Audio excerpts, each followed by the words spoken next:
Are you still afraid of the birds? Yeah, I mean, I still have a classroom there. It's a little too chilly for me to do it now. It's not as bad. Chris, could you just talk a little bit about what you think about this week as you go through it, having all this time here and 3 coaches and just all the ups and downs? It's been fun. I mean, you get a few laughs out of it now, and the winning helps too. But it's been fun. Definitely been an experience. If I had to do it again, I probably would, because I mean, I've learned a bunch. You can always learn more from 3 coaches than you can from 1. So if I ever decide to coach one day, I'll be able to slow it down, speed it up, dribble drive, post,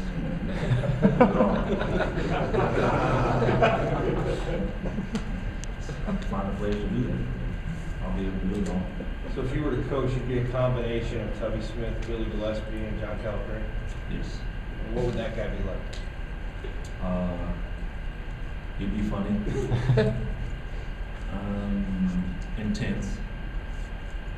And a little crazy. And that's what you decide which part is Terry, can you give a latitude on each of the 3 coaches off the top of your head?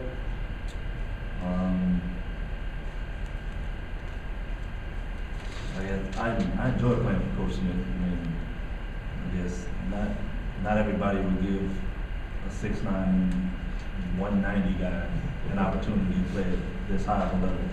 I mean, he believed in me and he thought I could do it. And that's pretty much part of the reason I came to play for him, along with the fans and the tradition.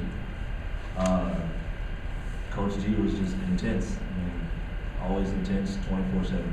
He had a funny side, but I mean, you had to scratch and claw to see it.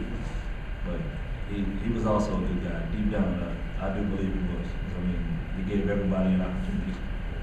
And Coach Cal is just always honest. And he's just a winner.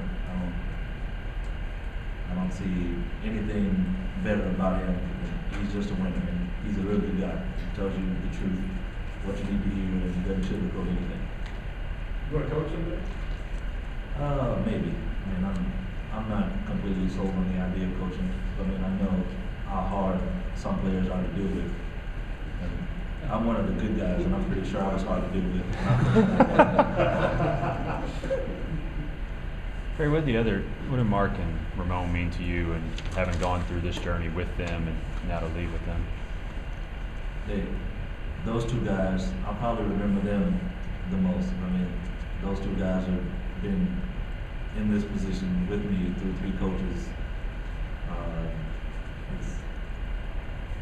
I'm probably, if they change their numbers, I'm going to be pretty upset about it. I'm going to have to give them a call, a text every now and then, just to see how they're doing. But those guys are pretty special. We've been through a lot. Perry, I asked the same question I asked Ramon. You were a starter, played a considerable amount of minutes this year. We're coming off the bench, not as many minutes. Was that hard to deal with in any way? No, not at all. I mean,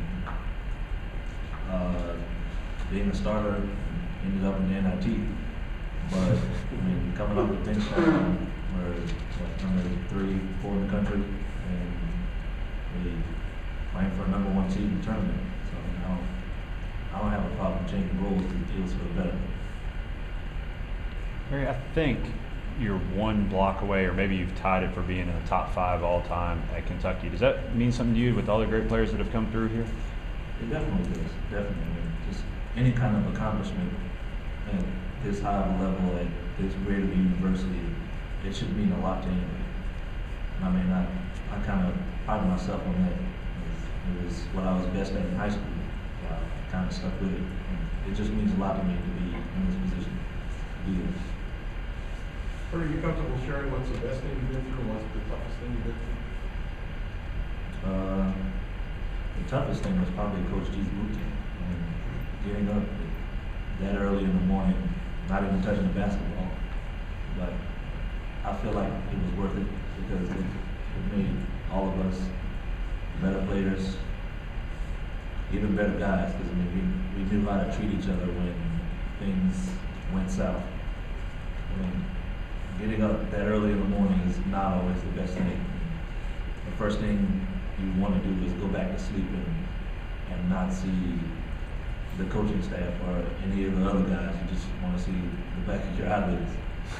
And probably the best thing is anytime after a workout, and you get to go back in the locker room, and the locker room it's in this circular shape, and you can see everybody, you can talk to them.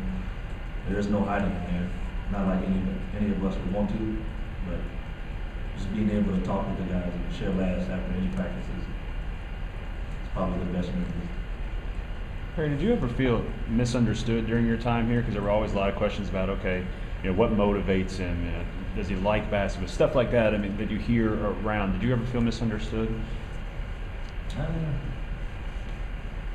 mean, I guess, but people have different interpretations of things they see. I mean, I'm pretty mellow. I don't get too excited about too much. There are certain things, and when I find out, I'm pretty sure I'll let you guys know. But it's my personality.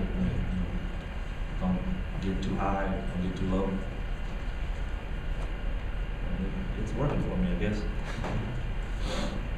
You had that great dunk that people still talk about in the UNLV game in Memorial Coliseum, which the men haven't played in forever. Does that go down as one of your favorite moments? Oh yeah, definitely. I mean, it felt great. I mean, and being in Memorial, I guess it was just something about it. It was bad circumstances because the NIT wasn't where we wanted to be. I mean, we made the most of it. It was another opportunity to play basketball in front of the greatest fans ever.